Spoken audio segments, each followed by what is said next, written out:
Hello, everyone, and welcome to Slash Film Daily for September 12th, 2017. This is Peter Sciretta.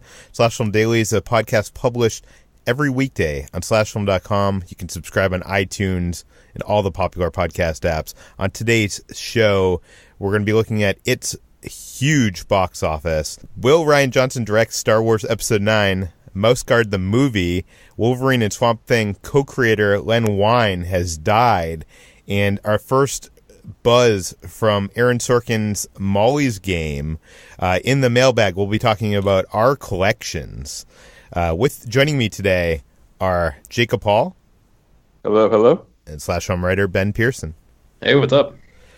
Guys, let's jump into the news. Stephen King's It came out this weekend and had a record-breaking box office. Jacob, why do you think this was such a huge success? Well, I guess before I answer that question, I want to give the listeners some numbers in case they haven't heard them. On Sunday, our own Ethan Anderton, a.k.a. Bradford Oman, a.k.a. whatever you want to call him. We'll get into that later. We will. But he reported that the initial estimates for its box office haul were $117.2 million, which is an astonishing number, but they were also the incorrect numbers. It actually made, wait for it, $123.1 million. So the estimates were short by $6 million, which makes an already enormous number even larger. But that's superhero movie numbers for a horror movie that costs $35 million to make. An R-rated horror movie. An R-rated horror movie is the. It's almost 2.5 hours long. It's 135 minutes long. And I guess to address your question quickly is that this is not just a Stephen King fan thing. This isn't even just a effective marketing thing. Even the trailers for it have been very good. I think what maybe people aren't taking consideration, talking about why this movie was a huge hit, is that people my age literally grew up watching that 1990 miniseries, which hasn't aged well. It's not great. And I think 30 million people watched that when it aired on television, and probably many millions since. Yeah, and like people like me, we're like watching it in VHS over and over again, being terrified by it because it plays like a Goosebumps story now. It's very hokey and kind of waters down the book in many ways. But I think that it has a cultural thumbprint that is much larger and much deeper than a lot of us were expecting. These numbers are incredible. I mean, and the thing about horror in general, when you were talking about horror in the box office, is horror tends to be front-loaded. It tends to make a lot of money up front and very quickly drop off next weekend. So I'm very curious to see how it reacts to that. But even then, the higher end of a horror movie opening weekend is usually maybe 40 or 50 million max. Maybe even 30 million is considered a good thing for most modern horror. And most modern horror costs maybe under $10 million. So I think the important lessons to take from here is that you make a horror movie that costs $35 million, which is a modest budget, but not expensive or cheap. You make a horror movie that's long and character-driven. You can make a horror movie that's R-rated. And all of this can still translate to amazing box office if it's sold right and if people are interested and excited. And everybody I know saw it this past weekend, not just the horror fans, like people who knew the miniseries, people who had their friends talking about it, or our own Hoy Tran-Bui, who saw it because we all recommended it to her, and even though she's not a horror fan, we said it's a coming-of-age story, but it's also a horror movie, and those other elements will appeal to you. So I think in the same way how Get Out was a huge box office success earlier this year because it played the horror fans and it played the people who maybe are hesitant around the genre. I feel like it's just a movie for a little bit of everybody. I think parents and kids and teenagers and young adults. It's not just a scream factory funhouse is a phrase coming out of my mouth for some reason. It has this almost Amblin-esque appeal to it, and I think that's partially it too. The success of Stranger Things, and I feel like it's in the popular culture. We want to see more of stuff like that, and this is the thing that inspired Stranger Things. Do you know what I mean? Yeah, and I think this is great because even though Stranger Things, I love Stranger Things, but Stranger Things is very much a nostalgia piece, whereas it manages to evoke that feeling without being overly nostalgic. Because I know when I was on the set of the film last year, director Andy Muschietti talked very openly about how, not being an American, he has very little nostalgia for like 80s American cinema. So the fact that this movie evokes those feelings so strongly when he wasn't even going for that, I think it's a genuine compliment. And I think that translates to why it's so powerful for people, because it captures those feelings without like nudging you about it. For sure. We've been talking a lot about Star Wars Episode 9. Obviously, Colin Trevorrow has left the production and they're searching for a new director. Everybody thought it was going to be Rian Johnson, who is directing Star Wars The Last Jedi. But that seems to maybe not be the case. Ben, you wrote the article for SlashFilm.com. What do we know? Yeah, so Rian Johnson emerged as the front-runner, the rumored front-runner anyway, and over the weekend he was in Japan doing some press for the upcoming Last Jedi, and there's a video of him in this public press conference answering a question about whether or not he's going to direct Episode 9, and I'll just read you his response here. It was never in the plan for me to direct Episode 9, so I don't know what's going to happen with it. For me, I was entirely focused on Episode 8 and having this experience.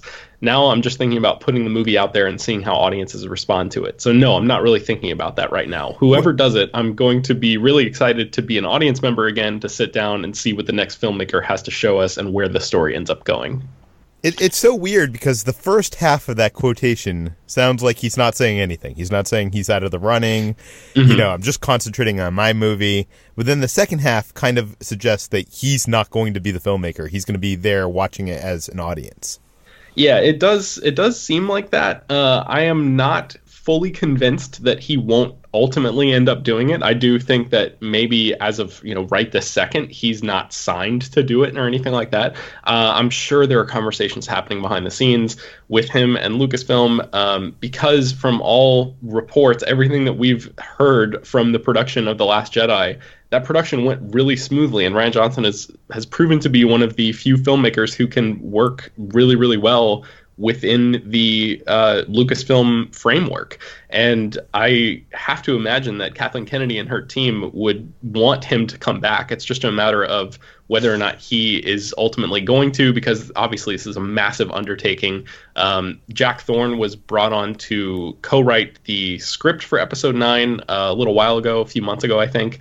But now that Colin Trevorrow is gone, it's unclear how much of the work that they've done on that script is going to be able to carry over for the new movie. Obviously, his vision for the project didn't align with Kennedy's vision for the project, so I can't imagine that they're going to be able to just keep most of it. They're probably going to, I don't know, there's a lot of X factors there. But it should be noted that back in July, a fan asked Rian Johnson on Twitter if he would do another Star Wars movie, and he said, I would do another Star Wars movie in a heartbeat. I've had the time of my life. So whether or not he makes the decision to jump from one immediately into presumably writing and directing another one remains to be seen. But as of right now, it seems like he is definitely just concentrating on his movie for the time being, and there's probably some stuff going on behind the scenes that we don't fully know about. For sure. And we had a short list that we wrote up last week on the site of directors we think could direct this movie. One of them was Patty Jenkins, the director of Wonder Woman. She had not yet signed on for the Wonder Woman sequel, but today that came out that deal is official. She's going to be doing Wonder Woman 2. So that's another name that will probably not be directing Star Wars Episode 9 because of other commitments. Moving on, a book I have never read, but I've always been fascinated with, Mouse Guard, is now becoming a movie. It was written by Gary Whitta, and it has found a director in Maze Runner filmmaker Wes Ball. Jacob, you wrote the story for the site. What do we know? I did, and as I write here, I have not read the Mouse Guard comic, which is written and illustrated by David Peterson since 2006. But I am familiar with the role-playing game that's based on it and is set in that world. And it's a really cool world. And I'm very excited. What is the premise of that world, for people that don't know? Oh, the premise, take your pretty standard medieval fantasy setup, except replace all human beings with mice and other rodents and other animals. And instead of fighting dragons, there are cats. And the whole thing, it's not like a joke. It takes its world and its characters very seriously. There are no humans. But in the same way that, instead of traversing all of Middle Earth, you traverse a forest, which is to a mouse is massive and gigantic. And like I said, having not being familiar with the comics, but being familiar with the world, is just rich and detailed, and it's full of fun twists on familiar things. And it's just full of iconography that's both adorable and awesome. Like, mice carrying swords and shields, and just I think and as we reported here, we're going to be using a lot of motion capture to bring these characters to life. I'm very curious to see how that looks, because these characters have the potential to be like a merchandising bonanza, that your thing, but also like really cool, cute, fascinating characters from just an aesthetic point of view. That's all I can really tell you about Mouse Guard, having not actually read it, but having had recommended to me many, many times. But I will talk a little bit about Wes Ball, as he's only made 3 features: The Maze Runner, The Maze Runner: The Scorch Trials, and the upcoming Maze Runner: The Death Cure, which opens next year. And I think a lot of people may underestimate him because he's only made 3 young adult book adaptations. But The Maze Runner is actually a really well-directed movie, and so is its sequel. I'm not even a big fan of the mythology and the storyline of those books as presented in the film, but Wes Ball has this attention to detail. He has great action. His characters all make sense. The dynamics all ring true on screen. When I watch the Maze Runner, I've actually watched it twice, or maybe even 3 times at this point because I like it, I realize that, this guy is making a modestly budgeted young adult movie right now. Someone's going to scoop him up for that big $100 million action-adventure franchise. And I thought for sure it would be Lucasfilm. I thought Lucasfilm was going to get this guy to a Star Wars spinoff at some point, but I feel like 20th Century Fox is getting ahead of the game here by hiring him. I think he's the real deal. And I think that once he's kind of cut loose from the YA trappings, we're going to see some really exciting filmmaking. Yeah, I think he might have a first-look deal over there. I know when he came out with his short film Ruin, they quickly snapped up the feature film rights to that, and that was before Maze Runner, and that has not gotten made yet. Wes Ball started as kind of a visual effects guy, creating CG stuff on the computer. So I think he's perfect for a movie like this. That is going to be very visual effects heavy film. I don't just like you. I don't have experience with Mouse Guard, but I do play the board game Mice and Mystics, which is I would say very inspired by Mouse Guard in every way, and I love what they do. And if Mouse Guard is anything like that, which I have heard it is, it'll be something I am going to be excited for. And is this a new genre, Peter? The idea of between this and The Lion King, movies that are being called live action because they're using actors and motion capture, but are completely animated because they're creating animal characters. I mean, Mouse Guard has no human characters; it is entirely animals. Same how Jon Favreau's Lion King is going to be completely animated animals, but both are being called live action because they're striving for photorealism. Is this a new genre? Do we need a new term for this? We do need a new term for this. I mean, I think this kind of started with Avatar and kind of started with the Jungle Book, the Jon Favreau Jungle Book. Obviously, both of those had some live action elements to them, and we're slowly edging our way into these computer animated adult movies, essentially, right?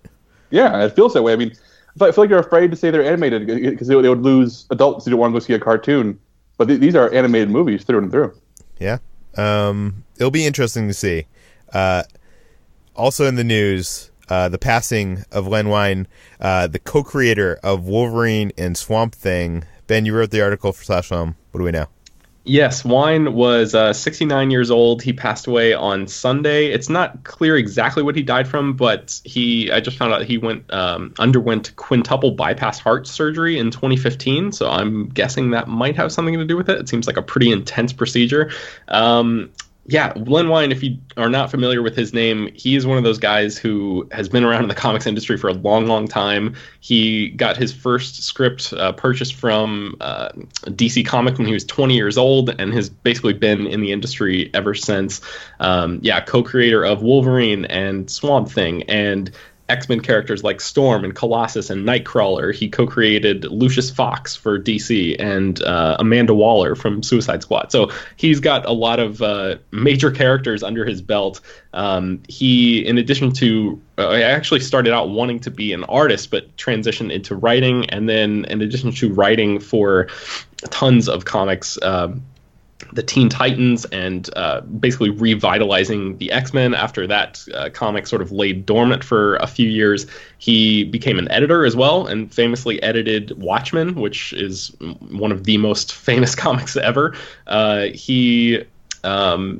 Neil Gaiman sort of credits him as being the guy who brought British creators over to DC, and obviously that's a big thing in comics history, including working with Alan Moore, who again wrote Watchmen and worked on Swamp Thing. So he obviously had a huge impact on the comics culture that we know of today, and then obviously sort of tracing that path to movie screens today.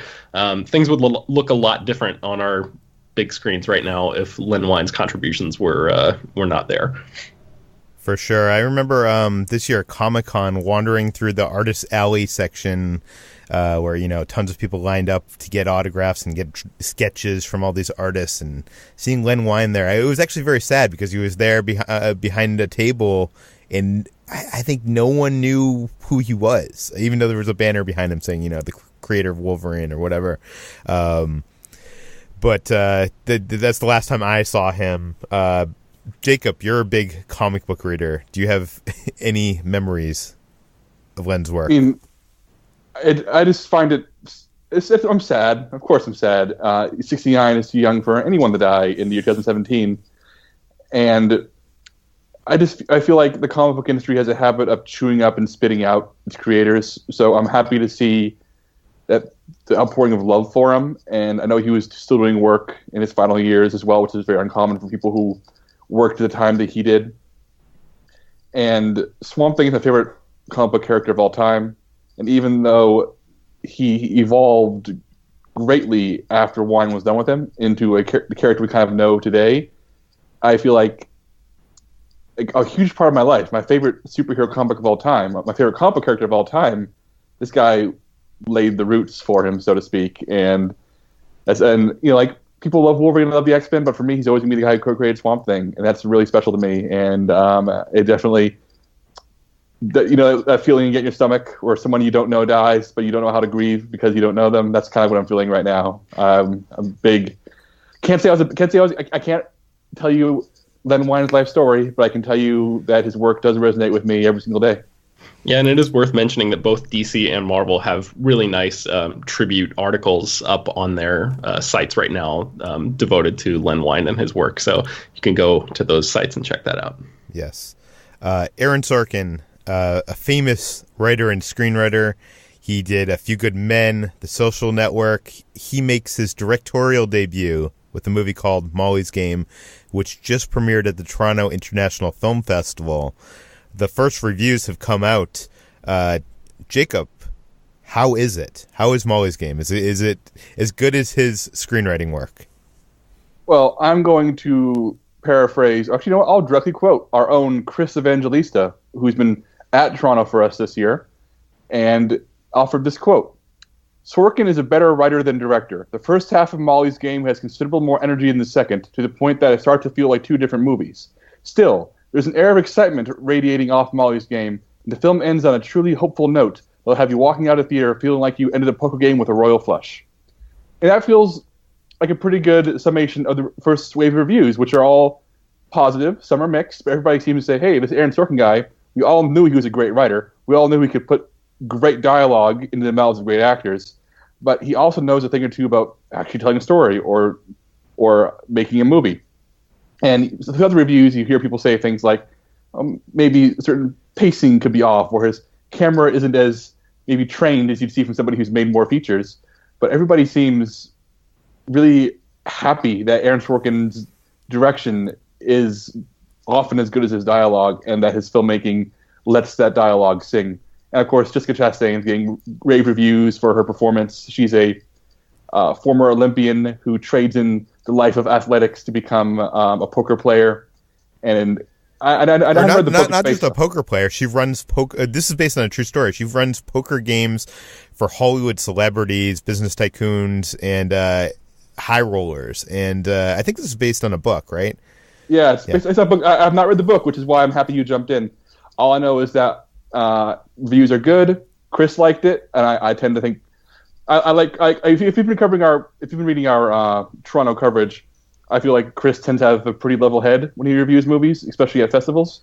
And so him giving a movie a mixed to positive review, I feel like will be most people's positive. So I'm pretty excited to see what this is. Do you guys have any thoughts on this? Because truth be told, I like Aaron Sorkin, but I have been following this one super closely. So I'm very curious to see what you guys think. I'm super excited for this. This is like one of those movies at Toronto that I'm really, really jealous that people have gotten to see before me. That happens every year because I've never been to Toronto, and that seems to be where like a ton of the big back half of the year movies tend to debut. And yeah, I'm super psyched. I mean, Idris Elba is in this as well. So as if we needed one more reason to be looking forward to this movie, he apparently does a really good job as a supporting player in there too. So yeah, I'm stoked for this one. I mean, I love everything that Sorkin has written thus far. I even loved Studio 60, Newsroom, some of his lesser liked work, I think. And I'm glad that he is stepping it up, becoming a director, which means that we'll probably get more original stuff from him because, as you know, when you're a writer-director, it's easier to get... I would think that it's easier to get things made as a writer-director than just a screenwriter, even on the level of Aaron Sorkin, because, you are the champion of your own work. And you definitely see that with other writer-directors. I don't think, Kevin Smith's scripts would ever have gotten made if Kevin Smith wasn't directing them. So, yes, I'm glad because I think if this is good, we're going to see more original work from Aaron Sorkin, the writer and director, and that's a good thing. Peter, it might also be worth noting that earlier this year, Aaron Sorkin said that he was taking meetings with DC and Marvel Studios to potentially write a comic book movie. So I doubt very seriously that Aaron Sorkin is going to be directing, the next Marvel Cosmic Universe film. But you never know. Stranger things have happened. Hey, Peter, pitch me your Aaron Sorkin DC or Marvel movie in 10 seconds. Go. I don't know. Maybe a movie set in the Daily Bugle newsroom? No. I still think that there is something to be done with the Gotham City Police and not in the way the show Gotham has done, but like a dark and gritty like tale of like being a police department in a world of supervillains and masked vigilantes. I think he could do that. Peter, have you read Gotham Central? Yes, I have. Yeah, Gotham Central, for those of you who don't know, is a comic by Ed Brubaker and Greg Rucka with pencils by Michael Lark. And it's literally what he just said. It follows the two shifts of Gotham City Police Department as they live their normal lives trying to solve crimes and patrol the streets of Gotham City when they have to worry about being frozen to death by Mr. Freeze. It is spectacular. And I feel like if Aaron Sorkin is going to make a superhero movie, put him down there with the real people so his dialogue can react to extraordinary things. Awesome. And now let's get into the mailbag. For this, we're going to bring on Slash Film weekend editor, Brad Oman. Brad, how's it going? Oh, it's going great. Thanks for joining us. In the mailbag today, Tyler from Halifax, Nova Scotia, Canada asks, first, I wanted to say, loving daily, blah, blah, blah, blah, blah, good stuff. Yes. As you've recently discussed, Force Friday 2 just passed, and I was lucky enough to grab some cool exclusives for my ever-growing Star Wars collection. My question for the mailbag is, what are some of your favorite things to collect? Figures, artwork, movie ticket stubs? Thanks for your time, and keep up the great work. P.S. Will we ever get to know why Brad Oman has multiple names? The mystery intrigues me. Okay, so before we get into the real question, Brad, why do you have mystery names? I have a superhero identity that I don't want anyone to know about. It's not really a great superhero. He kind of just he just goes to schools and watches over students. Yeah, and then he makes sure that like there's good prices on stuff at the store. That's pretty much it. No, I talked about this when I was on Slash Filmcast for the first time. But just for the people who maybe didn't hear that episode, who missed it or anything like that, and everyone who's just been so curious, here's why I have the name Ethan Anderton online. Back in 2009, when I first started writing online for firstshowing.net, I was still working in the industry as an intern, and I was also planning on staying in Los Angeles and getting a full-time job working at a production company, agency, what have you. And so at the time, I still wanted to start writing online, just, kind of on the side as a hobby. It wasn't even a paid thing yet at that point. And so I wanted to do that, but also not have my real name attached to any opinions that I might have online, in case somebody who was interviewing me at a studio or production company decided to Google me and then find that maybe I hated one of their movies and they didn't want to give me a job because of that. And so by the time I was done applying for jobs and I had to move back home to Midwest, the online profile had already been established for a while, and rather than change everything over like Twitter and all that kind of thing, I just stuck with it because it was already an established thing, and I had, publicists knew me and other people and that kind of thing, and it's never really been a big secret. It's actually funny because sometimes I'll talk to publicists and I'll mention Brad, and they'll be like, Brad? And they'll be like, Ethan. Oh, Ethan, I love Ethan.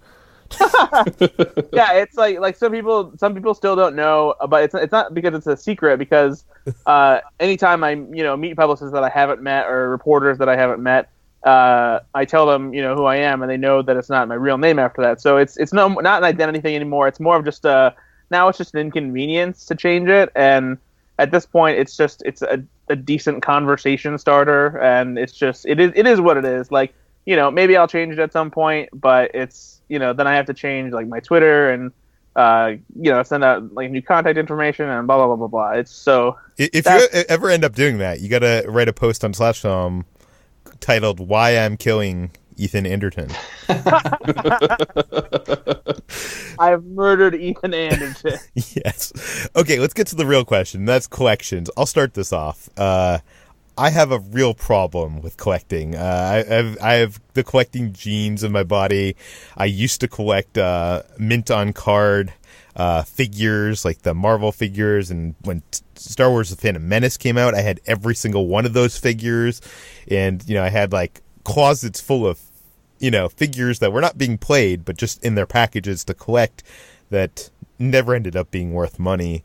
I used to collect movie tickets. When I was a teenager, I had a wall of movie tickets. Like, just every movie I would see every week, I would, tape it to the wall. And fortunately or unfortunately, once you get into writing about movies for a living, you don't get movie tickets much anymore unless you go see a movie with your own money. Which it still happens, but a lot of the movies I see are at press screenings, and I don't get movie tickets, so I do not have a movie ticket collection any longer. When I first went to Fantastic Fest, I want to say like 10 years ago, I walked into the Alamo Draft House, and they had these crazy illustrated, screen-printed posters. It was something that like blew me away, and it like changed the way I looked at movie art. I bought some Tyler Stouts that day. They were just in a bin at Mondo, which is not something that would happen nowadays. Now that whole alternate movie poster scene has blown up, but all around my house or my condo, you can find these illustrated movie posters, screen prints. I have a coffee table that is a flat file that stores all the ones that are not being hung currently. I would say my favorites are Eric Tan's X-Men, which is very hard to come by, and Ollie Moss's Star Wars. Both of those are hanging up my place. Sorry to make this really long, guys, but I have a collecting problem. I'm running out of space. I don't even have enough space to buy new posters, so I barely buy new posters nowadays. It has to be something good. I saw Taylor's Guardians at Comic-Con I think I was with you, Brad, and we were walking down there, and I was like, I wish I could buy that. And I ended up paying like 2 times the price on eBay the next week and bought it, and that's hanging up. But the reason why I don't buy Funkos or Vinylmations is because I have the collector gene in me, and I have to have them all. I have to, You're a completionist. Yeah, I'm a completionist. I would have to have every single one of the Star Wars collection of Funkos if I bought them. The closest thing I have to a collection now, I think, or actually before that, I used to collect Yodas when I was a teenager. So I had probably like 50 different Yoda figures, Yoda dolls, Yoda, animatronic like little like toy thing. Like I had a whole like section of my room that it just got out of control. It just got like it took over my room, took over my life. Whenever I was out somewhere and I saw something Yoda, if it was a Yoda spoon, a Yoda, even stuff I wouldn't use, I would buy it to have in my Yoda collection. So I refrain from collecting things in that fashion now. I do have a droid shelf where I have a lot of droids, including the droids from Star Wars, Iron Giant, Transformers, and I'll add stuff to that shelf. That's probably the biggest collection thing I have. Actually, that's not true. I collect playing cards. I have a lot of playing cards. I probably have hundreds of decks of playing cards. It's a thing. It's a hobby that is I don't know. I mean, I guess you can play with them. I don't keep them in the decks, and I also have a huge board game collection. That's a hobby I started 5 or 6 years back, and I probably now have 250 board games, which are overtaking my living room. But I wouldn't call that a collection. That's more of like to have fun. Do you know what I mean? Like they're there for fun. That's not I'm collecting. I'm not trying to collect board games. So yeah, Brad, how about you? I too have a collecting problem. It's I don't have quite as many screen prints or illustrated alternate movie posters as Peter does, but over the past 2 or 3 years, I've started to get into it much more, and so I have a growing but small collection of those. I'm also this is like kind of cheating in a way, but I am a collector of physical media, so I still am buying Blu-rays because I like the physical manifestation of my movie library that people can actually see and look at and pick out something to watch if they're over and want to do so. As far as collecting collectibles, for a while it was like I had a big grab bag of stuff that I would just find stuff, and every now and then I find something that catches my eye that doesn't fit in with the parameters that I tried to set for myself. But I decided to only collect things from Back to the Future, Ghostbusters, and Star Wars. And I've stuck to that for the most part, but every now and then there are some things that tickle my fancy, especially if they come out with a cool new movie line of Funko Pops. I like that. And then I also have a decent Lego diorama that I'm putting together because I have the Movie Palace Lego set and the Ghostbusters Firehouse. And I'd like to get a couple more of the modular buildings to have a little half city block that's populated by a bunch of Lego movie characters. I don't just mean characters from the Lego movie, but as in the Lego versions of characters from movies. And then just in the past couple years, I also started collecting vinyl. So I've been really interested in all of the offerings that Mondo has come out with and that kind of thing. So yeah, I think that about covers it. About you, Ben? I don't really collect much. I think posters is probably the closest thing that I would have to a full-on collection. I'm going to run through the few posters that I have in my office right now that are up on the walls just to give you guys an idea. I have Martin Anson's Game of Thrones. I have Laurent Duro's Raiders of the Lost Ark print. Joshua Buttich's Anchorman. I have Reese Cooper's Jesse Pinkman from Breaking Bad, and then Mark Englert's Star Trek Into Darkness. Those are up on my walls right now. I don't really have. I have a ton of posters under my bed in flat files and rolled up in poster tubes and stuff like that, just of things that I don't have room for on my walls. One thing that actually is kind of cool that is underneath my bed is a full framed poster of the original Tomb Raider, the movie that I've never seen, but because it's signed by Angelina Jolie, I have it underneath my bed. And I got that when I was working at Paramount. They had a back room with just like a bunch of random crap in it. And I was working as like a tour guide, and they were like, all right, all of you can just go in and grab one thing and take it home with you. And I just grabbed that because that was the coolest thing in that room. So yeah, I think posters is probably the closest I have to a collection, but I certainly am nowhere near approaching the levels of fandom and sort of devotion that you guys are. Yeah, I've been asked many times to give a video tour of my screen-burned collection. Maybe someday I will do that, but it's still I'm not done. It's not done. Jacob, how about you? I know you have a print collection as well. I do. Living in Austin makes it very easy to collect Mondo. I go to all the gallery shows. I go to all Rub the it in, screenings. Jacob. Rub it in. I go to Mondo Con, Brad. So I'm not going to try to double up on the things that have already been mentioned. Yeah, I collect screen prints. I have a lot from Mondo and Baldneck Gallery and all the usual suspects. I have a lot of Blu-rays. I have hundreds of board games, which are literally my wife and I bought a new house we're moving into later this month. We had to kind of figure out, is there room for the board games in this house? That was an actual conversation we had to have. But how many board games do you have, Jacob?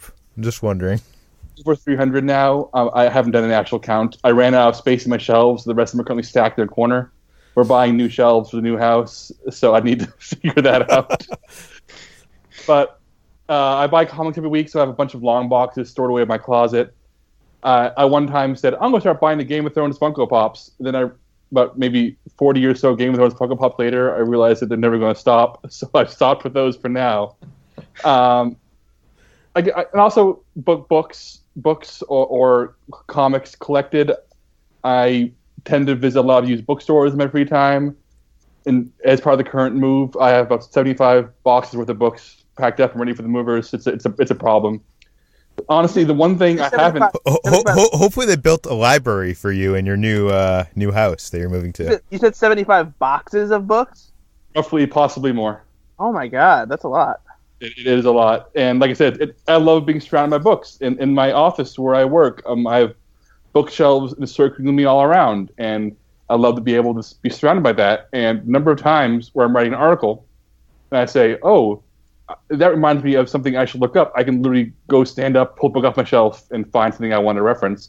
Yeah, Wikipedia does the same thing, but I prefer this. It makes me feel good. It is an experience I enjoy. I guess the short version of this is talk about things I don't collect. I don't collect vinyl. I flirted with it and then realized, no, I can't go down this rabbit hole. So I have some vinyl, but not much in terms of music. Most music is still digital. And I'm currently in a flirtation with collecting statues. Only a few of them right now, encouraged by Comic-Con. But it's tricky because when you collect this many things, you got to kind of pick and choose what you buy because you got to be a responsible adult and all that. Like, I bought a 14-inch or so Swamp Thing statue to bring back Swamp Thing from earlier. And right now, I'm in negotiations with my wife as to where he'll live in the new house because I would very much like my Swamp Thing to be on display in the living room. But she says, no, that's a space my parents will be regularly being. And I don't want my parents to look at that Swamp Thing all day. So he'll probably end up living in my office. And, adults have to make these decisions about where they put their Swamp Things. So that's it. It's funny how Fight Club says that the things that we own end up owning us. And a lot of the time, a lot of my life has been trying to let go of that. I used to have a DVD collection that was nearing 3,000 DVDs at its height, and now I probably have a drawer of Blu-rays that are in sleeves. I've gone all digital. I'm trying to minimalize, although the board game obsession is pushing that. There's no way to really minimize a hobby that is a thing that you need to have a physical copy of. So, yeah. So in addition to the stuff that I collect here at my home, soon I will be at school collecting homework and papers and all that jazz from students. because I am getting ready to embark on the final part of a transition to teaching program that I began about a year and a half. No, like roughly a year ago, I think. At the time before I had started joining the slash film team, I was thinking about a career change, and the only thing I saw myself being passionate about was teaching something like English to like the high school level or college level. And so I started with high school and joined a transition to teaching program that was streamlined at a nearby college. And so I've already taken all the classes that I need. Now I just have to do the student teaching, and that begins this fall. I had my first day on Monday, September 11th, and the first week is all observation, and then I slowly start taking over the classes. I'm going to have 3 12th grade English classes, a journalism class, and then I'll also be overseeing yearbook and the high school newspaper. And the cool thing is I'll be getting paid for part of it because I'll be taking over as a permanent sub for the teacher that I'll be working with, because she'll be going on maternity leave in October. So I'm very anxious, but also excited and nervous and all these different things. So it's going to be a big change. And so, but I'm not leaving slash film. Yeah, I was going to say, does this mean you're leaving us, Brad? What's going on? You know this. I had to play it up for the listeners. It wouldn't be funny if I was just announcing it just now. But no, I'm not leaving slash film. I will be doing a little bit less on the news front. Just because I'll be busy during the day at school, and we'll have my hands full with what is essentially another full-time job. But both Peter and Jacob were kind enough to accommodate my schedule and work with me so that I could finish this and become a licensed teacher, so that I have a nice fallback career, should the time come when the internet doesn't need movie bloggers anymore. So it's I will be a little bit MIA as far as not appearing on the podcast as much and not doing as much news during the day, but you'll still see stuff written by me here and there, and I'll still be doing my stuff on the weekend. So it won't be completely without Ethan Anderton. I'm sure that will be a disappointment for some people out there, but I'm sorry you're still stuck with me. We should also mention that we're bringing on a new writer. This is completely unrelated to this events that you mentioned, Brad, but Jacob, do you want to make the announcement? Yeah, I will. Like I said, this is not related to Brad. This is Brad. When Brad's done teaching, he's going to come back to his full capacity. We're bringing on another full-time staff member in addition to him. And that he's got, I mentioned earlier, we're bringing on Chris Evangelista, who's been one of our most regular freelancers for the past 6 months or so. We've always been impressed by his feature content for us. He does really great spoiler reviews. He whips up really good editorials and lists. And so in addition to all that, he'll also be on the news desk starting next week. And he's a joy to work with. He's an awesome writer, and I'm eager to be working with him every single day. He's a treat to edit and a treat to read. And just like all the Slash Film staff, he will probably be appearing on this podcast at some point. So you'll be hearing him at some point in the future, probably next week or the week after.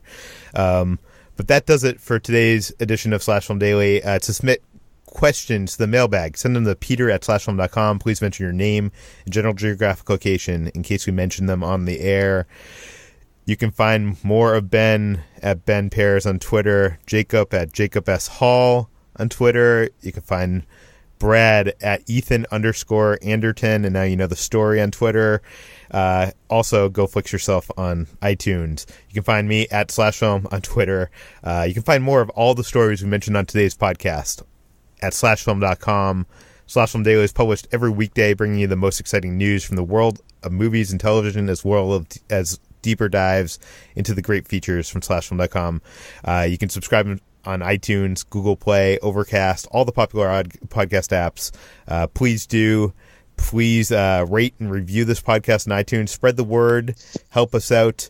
And thanks for listening. We'll see you tomorrow.